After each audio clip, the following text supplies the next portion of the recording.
कौन हैं वो लोग जिन्हें जिन्हें जिन्हें आप कह रहे हैं वो शिक्षा माफिया हैं? सरकार के ही लोग हैं ना, सरकार की सह पे। तो उत्तराखंड पुलिस की जगह मुझे लगता है कहीं ना कहीं भाजपा पुलिस हो गई है। भारतीय जनता पार्टी की इतनी खराब नीतियों के खिलाफ आपका धरना प्रदर्शन भी होता है, इसके बावजूद कांग्रेस की पोजीशन खराब रहती है।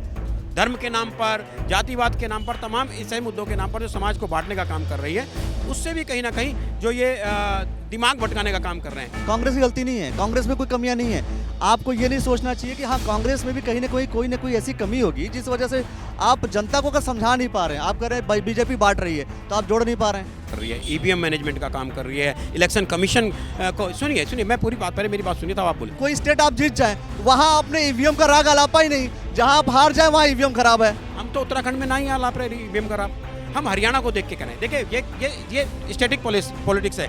बड़े राज्य को ले लो, गुजरात और हिमाचल का चुनाव हुआ, गुजरात ले लिया, हिमाचल दे दिया। सरकार डर रही है कि अगर हमने चुनाव कराए तो हम हार जाएंगे। बटेंगे तो कटेंगे वाला स्लोगन चाहिए था, नहीं चाहिए था। भारत जोड़ो का नारा पहले आना चाहिए था, वो सही था। नहीं, भारत जोड़ो का मतलब क्या है? वही मैं जानना चाह रहा हूँ, बटेंगे तो कटेंगे क्या मतलब है? मैं वही आपको बताना चाह रहा हूँ। भारत जोड़ो का मतलब कहीं तो एक ही लग रहा है ना, मुझे तो दोनों की लग रहा है। मैं यही बताऊँ, जब उनके द्वारा ये नारा दिया गया 80% बनाम 20%। तुम कहते हो 60 साल से ज्यादा हमने राज किया कांग्रेस ने, और कांग्रेस से ही देश को खतरे में, तब तो कभी कोई खतरे में नहीं आया। जब से 2014 से सरकार भाजपा की आई तब से हिंदू खतरे में हो गया। हिंदुओं की सरकार बोलते हैं अपने आप को, और हिंदू खतरे में। मतलब ये डिसाइड कर रखा है कि हर महीने एक एक पुतला फूकते रहेंगे। हाँ जरूरी है, फूकना जरूरी है, बहुत जरूरी है। नहीं, ठंड की वजह से नहीं, जब सरकार गलत नीतियों पर सहमति प्रदान करेगी, जनता के विरोधी निर्णय लेगी, तो सरकार का सांकेतिक विरोध के रूप में विपक्ष का काम है कि उनका पुतला दहन किया जाएगा। और इसी तरह से उनका पुतला दहन किया जा रहा है। जहाँ जहाँ वो गलती करेंगे उनकी गलती बताने के लिए आवागमन जो लोगों को पता चलना चाहिए। बहुत सारी ऐसी नीतियाँ जो जनता तक नहीं होती, पहुँच पाती हैं, और सरकार जनता के विरोध में लगातार निर्णय लिए जा रहे हैं। अभी मेरे को जानकारी मिली कि कोविड के बाद इन्होंने जो 60 साल से ऊपर लोग थे जिनको ट्रेन में छूट मिलती थी, वो छूट बंद कर रखी है। अब लोगों को अब पता चल रहा, जो लोग अभी बीच में नहीं गए उनको नहीं पता, लेकिन उनको जिनके टिकट अब बनने लग रहे हैं उनको पता चल रहा है कि ये तो छूट ही खत्म हो गई है 60 साल का। तो धीरे धीरे करके जो छूट मिलनी थी सरकार की ओर से जनता को मिलने, उसको लगातार उसको ख़त्म करने का काम किया। और इसीलिए जब गलती करेगी तब विपक्ष का ये काम होगा कि पुतला दहन होगा, सांकेतिक रूप से धरना होगा, प्रदर्शन होगा, ये सारे काम होंगे। अच्छा बताइए, आज जो है पुतला फूकने का रीज़न क्या है? आज शिक्षा मंत्री और स्वास्थ्य मंत्री धन सिंह रावत, जो कि प्रदेश के बड़े कद्दावर मंत्री हैं, कभी कभी उनको डिप्टी सीएम भी कहा जाता है, या सीएम इन वेटिंग भी कहा जाता है, उनको सीएम इन वेटिंग भी कहा जाता है। तो कहीं ना कहीं उनकी जिम्मेदारी है कि प्रदेश की स्वास्थ्य और शिक्षा, जो कि पूरा उत्तराखंड जो पहाड़ों में बसा है, और स्वास्थ्य और शिक्षा का अगर आप आलम देखेंगे तो देहरादून में शिक्षा माफियाओं ने अपना पैर पसार लिया है, और धीरे धीरे करके अन्य शहरों में भी शिक्षा माफिया ने। लेकिन जो सरकार की जिम्मेदारी जो चुनने के बाद आती है कि उनको सरकारी शिक्षा व्यवस्था को ठीक करना होगा, सरकारी अस्पतालों की व्यवस्था को ठीक करना होगा। आज स्थिति देख लीजिए, एम्स में देखिए, प्राइवेट अस्पतालों की स्थिति देखिए, और तमाम ऐसे प्राइवेट अस्पताल जो गरीब लोगों को लूटने का काम कर रहे हैं। शिक्षा माफिया का इंडिकेशन किसकी तरफ है, किन लोगों की तरफ है? कौन हैं वो लोग जिन्हें आप कह रहे हैं वो शिक्षा माफिया हैं?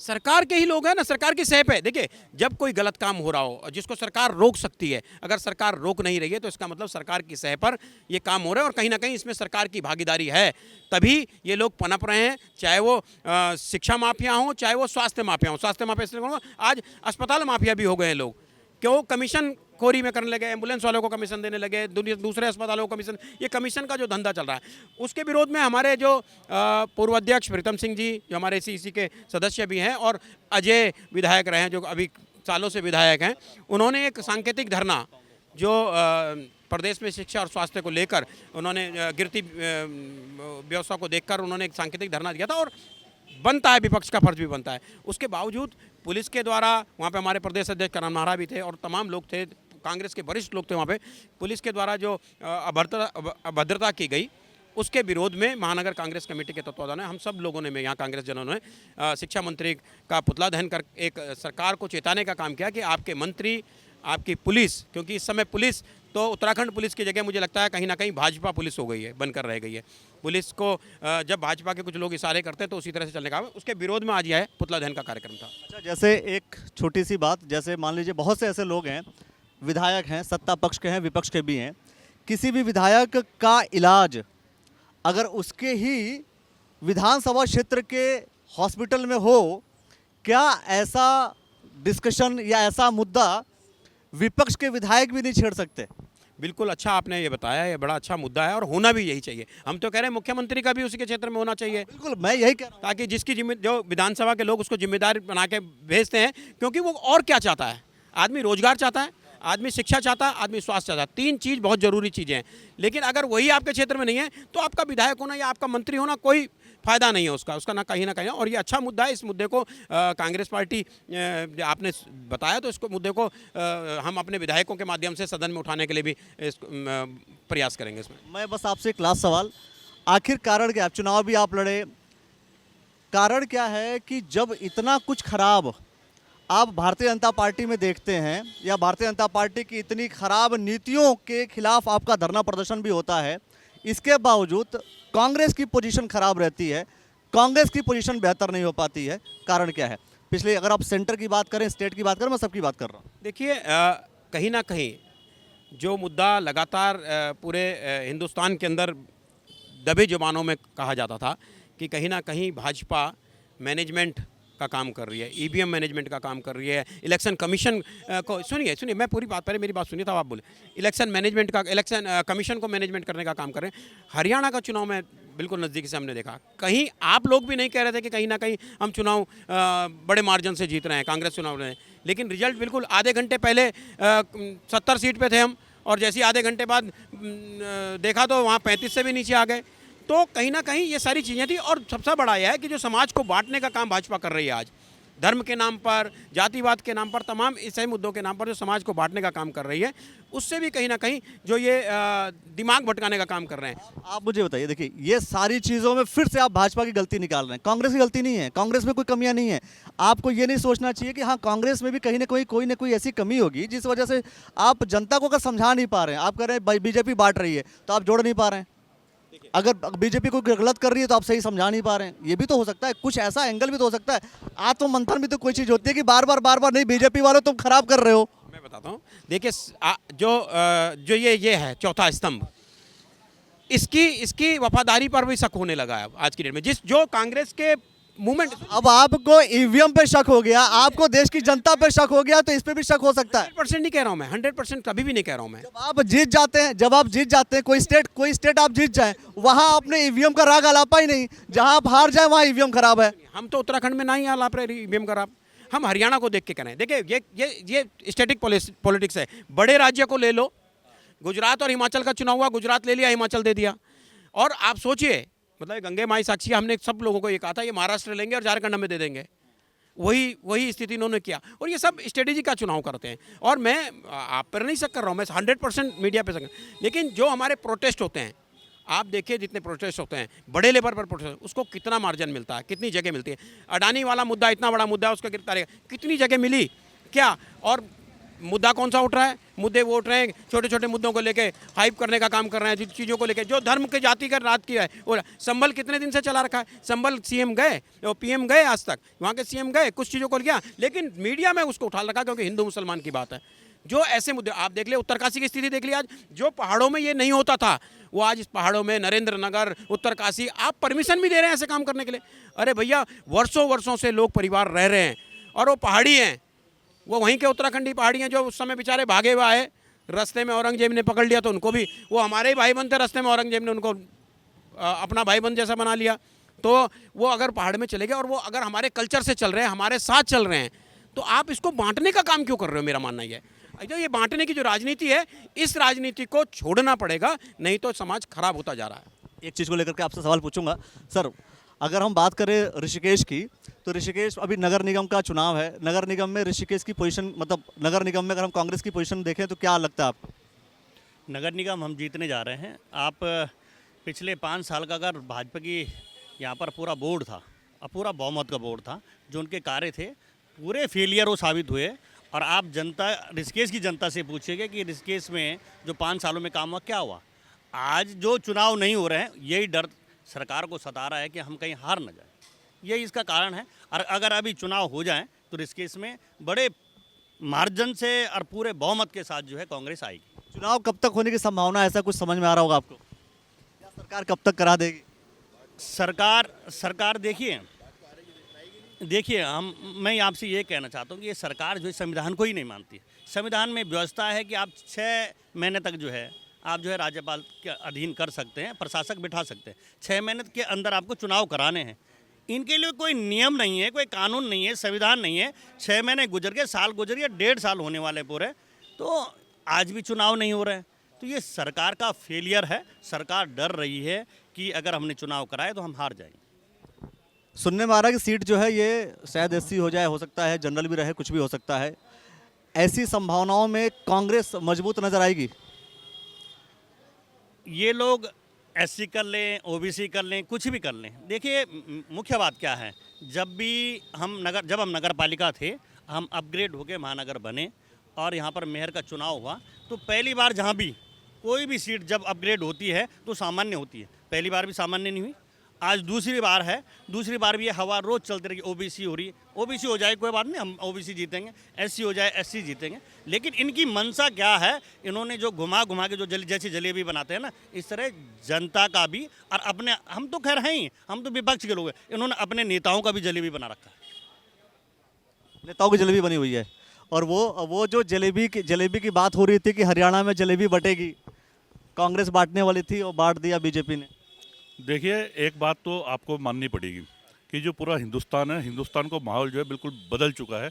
जैसा हम चाहते थे, जो आम आदमी चाहता था, वैसा माहौल बिल्कुल नहीं है। कांग्रेस के हिसाब से बदल चुका है या आम जनता के हिसाब से बदल चुका है? दो अलग अलग पर्सपेक्टिव हैं। बता रहा हूँ, आप सुनिए मेरी बात। मैं ये क्या कह रहा हूँ, क्या हमारे समाज के अंदर 80% बनाम 20% चाहिए था? ये स्लोगन नहीं चाहिए था। क्या हमारे समाज के अंदर बटेंगे तो कटेंगे वाला स्लोगन चाहिए था? नहीं चाहिए था। क्या हमारे समाज के अंदर हिंदू मुसलमान स्लोगन चाहिए था? नहीं चाहिए था। क्योंकि हम एक बहुत सुधरावा देश है और प्रगति को अग्रसर है। ऐसे वाले जब मामले, ऐसे वाले नारे आते हैं, ये समाज को बांटने का काम करती है। उसमें चाहे वो हिंदू हो चाहे मुसलमान हो, वो सेफ नहीं रह सकता। मैं कह रहा हूँ, वाला जो मामला आप बोल रहे हैं कि वहाँ के अंदर, वो भी कुल मिला के इसी का परिणाम का नतीजा है। मैं आपसे सवाल कर, आपने कहा कि बटेंगे तो कटेंगे ये नारा नहीं आना चाहिए था, तो भारत जोड़ो अभियान, भारत जोड़ो का नारा पहले आना चाहिए था, वो सही था? नहीं, भारत जोड़ो का मतलब क्या है? वही मैं जानना चाह रहा हूँ। बटेंगे तो कटेंगे क्या मतलब है? मैं वही आपको बताना चाह रहा हूँ। भारत जोड़ो का मतलब कहीं तो एक ही लग रहा है ना, मुझे तो दोनों की लग रहा है। मैं यही बताऊँ, जब उनके द्वारा ये नारा दिया गया 80% बनाम 20%, मैं कह रहा हूँ बटेंगे तो कटेंगे और भारत जोड़ो अभियान, दोनों सेम चीज हो गई। भारत के जितने लोग हैं उनको जोड़ लो, या भाई बटो मत कटो। आप बांटने का काम, बांटना किससे बोल रहे हैं? आप बांटना किससे बोल रहे हो? बटेंगे तो कटेंगे किससे बोल रहे हो? आप क्या चाइना वाले को बोल रहे हो कि चाइना वालों से बटोगे तो कटोगे, या आप बांग्लादेश से बोल रहे हो कि बटोगे कटोगे? आप बांटने का काम हिंदुस्तान के अंदर बोल रहे हो। आप हिंदुस्तान की जनता को एक होने के लिए आह्वान कर सकते हो। जैसे हमारे राहुल गांधी जी, माननीय हमारे राष्ट्रीय अध्यक्ष थे राहुल गांधी जी ने किया है कि भाई भारत जोड़ो अभियान, ये हिंदुस्तान की जनता को जोड़ने का काम था। बटेंगे और कटेंगे यानी कि हिंदुस्तान के लोगों को आप बोल रहे हो कि आप बटोगे तो कटोगे। अगर हिंदू मुस्लिम हो गए 80% बनाम 20% हो गए, ये टोटली मैनिपुलेट करने का, केवल एक बड़े समुदाय को मैनिपुलेट करने का काम इन्होंने किया है, जो निश्चित तौर से हमारा जो हिंदुस्तान है उसको बांटने का काम करेगा, कहीं से भी उसको जोड़ने का काम नहीं कर सकता है। ये बहुत बड़ी समस्या हमारे सामने है। लास्ट सवाल सर, मैं आपसे एक सवाल कर रहा हूँ, क्योंकि हरीश रावत जी ने अपने सोशल मीडिया पे पोस्ट किया था और कुछ समय की बात है, ये थूक जिहाद को लेकर के बोला था उन्होंने, है ना। वो सोशल मीडिया पे वायरल भी हो रहा था। नैनीताल की शायद बात है, ये ठीक लगता है आपको? बिल्कुल गलत है। लिखा क्या था मैंने नहीं पढ़ा, रावत जी ने क्या लिखा था, लेकिन जो ये थूक जिहाद तरह का जो चल रहा था, वीडियो में जो दिखाई दे रहा था, ये सारी चीज़ें दिख रही थी, ये बिल्कुल सरासर गलत है और इस पक्ष में हम लोग बिल्कुल नहीं हैं। ये तो भाजपा की चाल नहीं है ना, या भाजपा की चाल है इसमें भी?